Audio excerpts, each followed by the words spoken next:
Boring. Jack, sit down. We can't see the movie. I can't believe I'm paying to see something I could just watch on YouTube for free. If you ask me, everyone in this theater is a giant sucker. Especially me.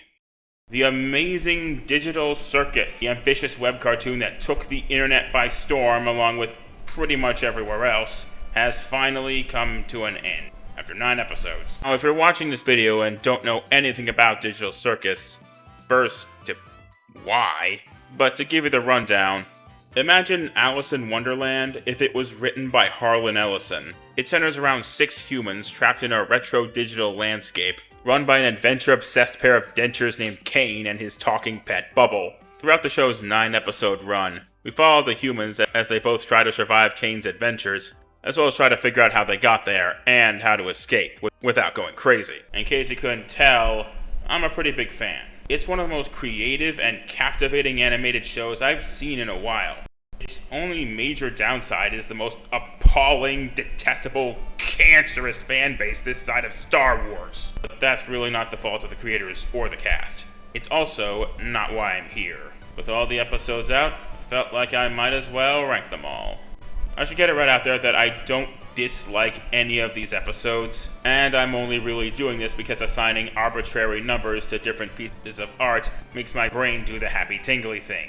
With that said, there will be spoilers for every episode, excluding the finale. I see no point in stalling, so let's adventure this bank already. Hello, Kane. I love you. Let's get out of here before the moon gets frisky! Episode 1, the one that kicked off the whole show and created an online phenomenon basically overnight, is also the weakest.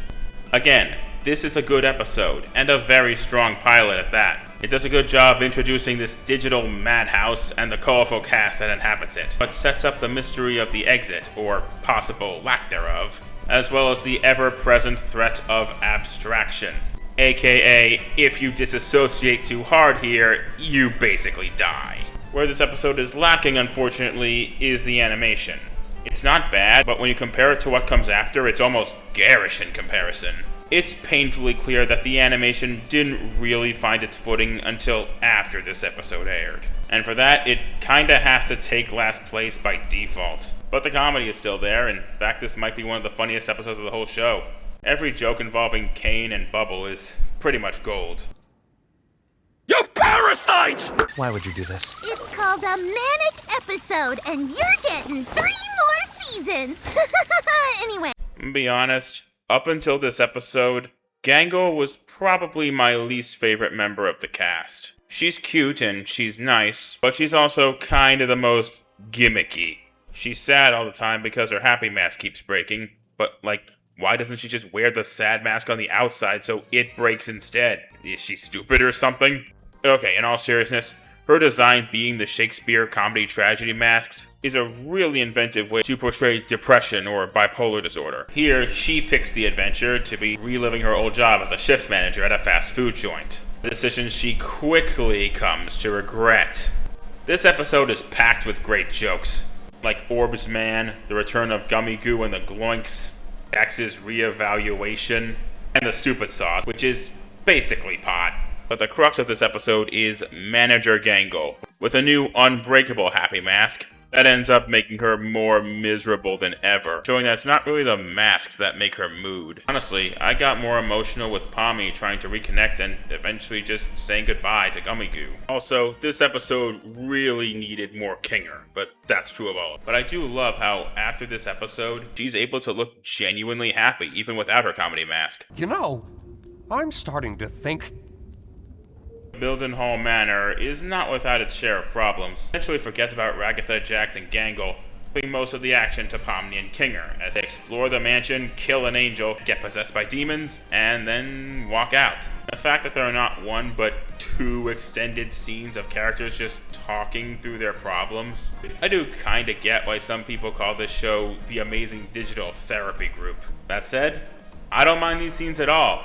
I really like this episode. In the B-plot, Kane put Zubul in an actual therapy session, which is really more therapy for him, coping with how they never want to go on any of his adventures. The first time his insecurities start to come to light, and it will not be the last. It's also one of the few times Zubul has an extended interaction with somebody other than Gangle. Yeah, Zubul is definitely one of the more underused characters. It's one of the only scenes we really get to see what their deal is. You're trapped in a place you don't understand, with a body you can't seem to get used to. Nobody feels right to talk with. And on top of that, you can't even have sex? Yeah, you understand why she has no interest in taking part of the circus adventures. Well, let's get right to it. What really makes this episode work is Kinger. He is my favorite character in the show. Oh, I miss my wife, Pomni.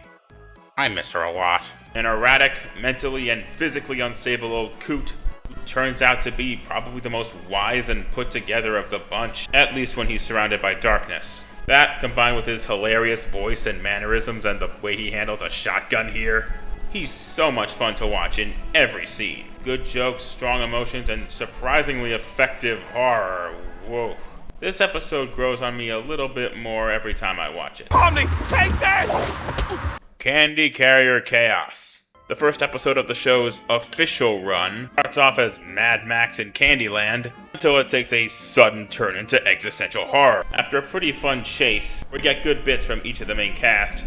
The truck no-clips out of the game, resulting in Pomni and an NPC named Gummy Goo getting stranded in not the backrooms, but instead some type of model base, where the latter is hit square in the face with the unreality of his lack of existence. This actually leads to a pretty nice moment between the two, showcasing Pomni's compassion and kickstarting her arc here of wanting to help as many people she can, be them human or otherwise. I really like the bond these two form as they figure out a way to escape, just as much as I liked how Kane puts a sudden end to it. Through?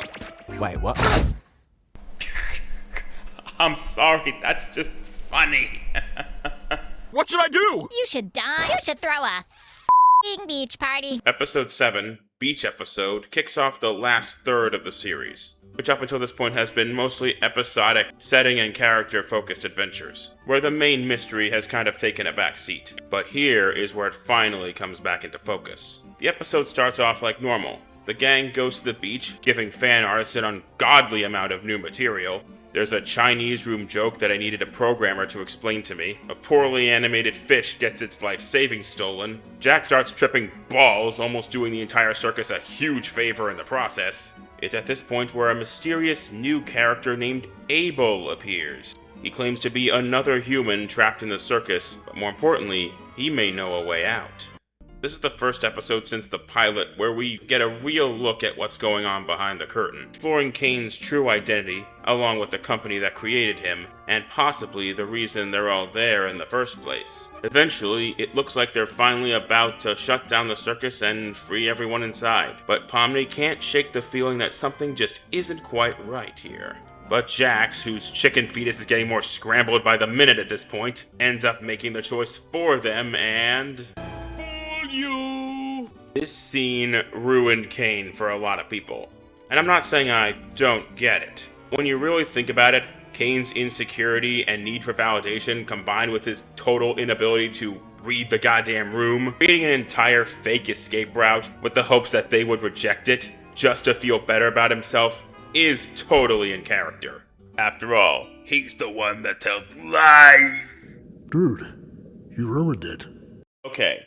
Now here is where I'm ranking the finale, which, as of my recording this, is not out on YouTube yet. So I'll keep this quick and spoiler-free. I was able to see this in theaters, which I don't really recommend because it requires being around other Digital Circus fans, but the theater I saw it in was actually pretty chill.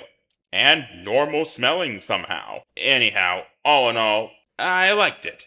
It's a satisfying finale that wraps things up in a way that feels earned. Some of the resolutions do feel a bit rushed, and while every character gets their moment, some of them do end up taking a backseat to the main conflict. I felt like it gave the right amount of answers while still leaving enough open for interpretation. Not without its faults, but I walked out of that theater feeling satisfied. Look forward to binging the whole series once it's online. I'll give it a 7, maybe an 8 out of 10, which is also the score I would give the show as a whole. I don't have much justification for putting this episode this high, but to me, Untitled is just one of the most well-rounded episodes of the whole show. For starters, this is where the characterization is at its strongest so far. A sure sign of really good character writing is if you can just have them all be hanging out and make it really compelling.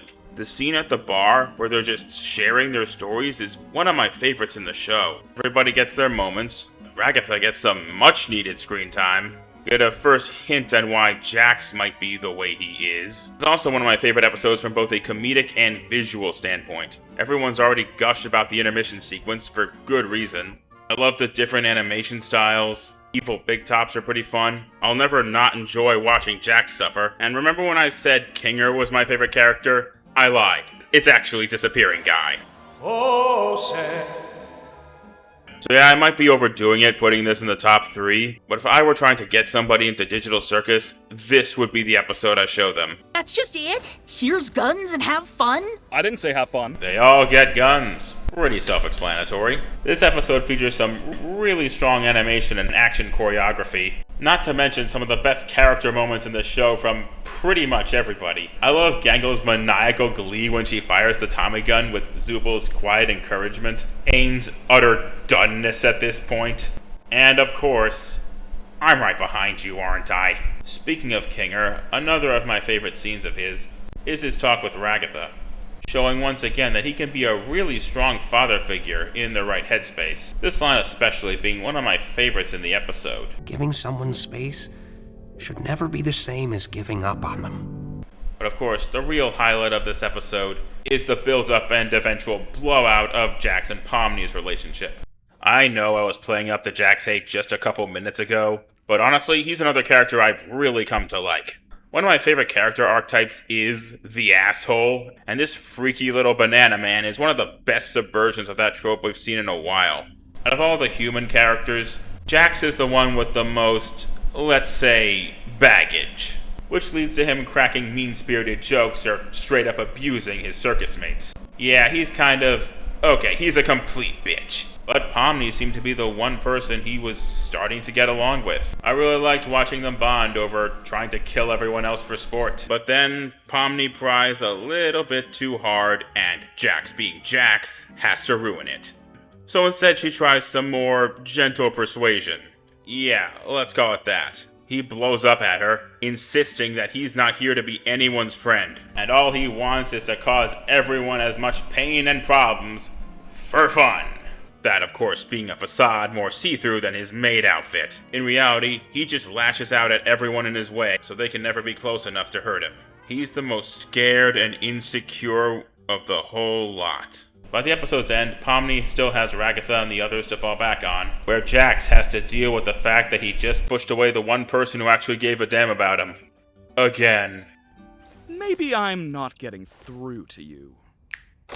Yeah, you knew this had to be it. I struggled quite a bit finding the exact placements for most of these episodes. A lot of it boiled down to just the most minor of preferences. Except, of course, for this episode. Episode 8 is just got the fill. Or as it's better known, Kane crashes the fuck out, is my favorite episode of the entire show, and it's not even especially close. Opening on a scene that explains the origin of Kane and the circus, that conveys everything without a single line of dialogue, followed up by this gut punch. No matter what happens, I'll always...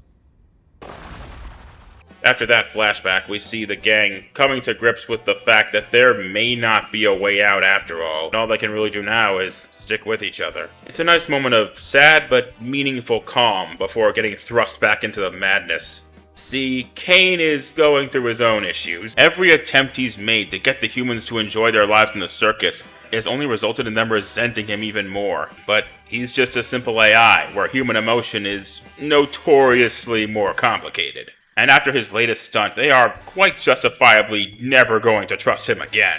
All he's got left now is Bubble, his inner voice, who is being less than encouraging at the moment. Leads to him saying fuck it, going full am and forcing the humans to continue his adventures until they like it. Because after all, he's the one who's running the show. The gang soon plans a counterattack, hoping to have Kinger hack into Kane's systems and get him under control. When attempting to distract him with his own insecurities, he goes even more off the rails, forcing them all into personalized, if a bit on-the-nose, punishment chambers. It's a harrowing sequence, not to mention a total feast for the eyes. And the way it comes to a sudden end with Kane getting fat-fingered out of existence is just as effective. Kane is a really fun, fascinating character, and this entire episode belongs to him. From his titular crash-outs, to his cold rebuttals, to his musical number. Oh yeah, I don't think I was going to leave that part out. Running the Show is such a fun villain song.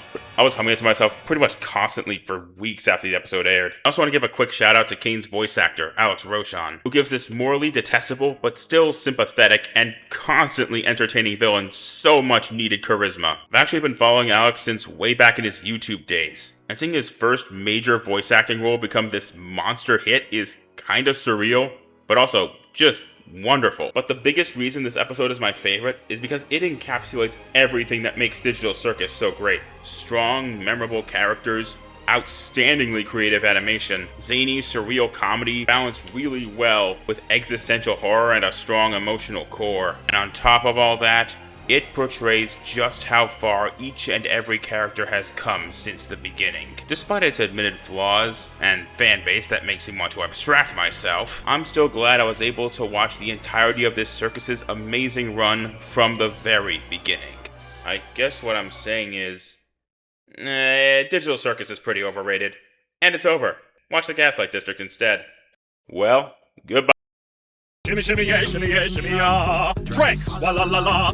Drink, swalla la la.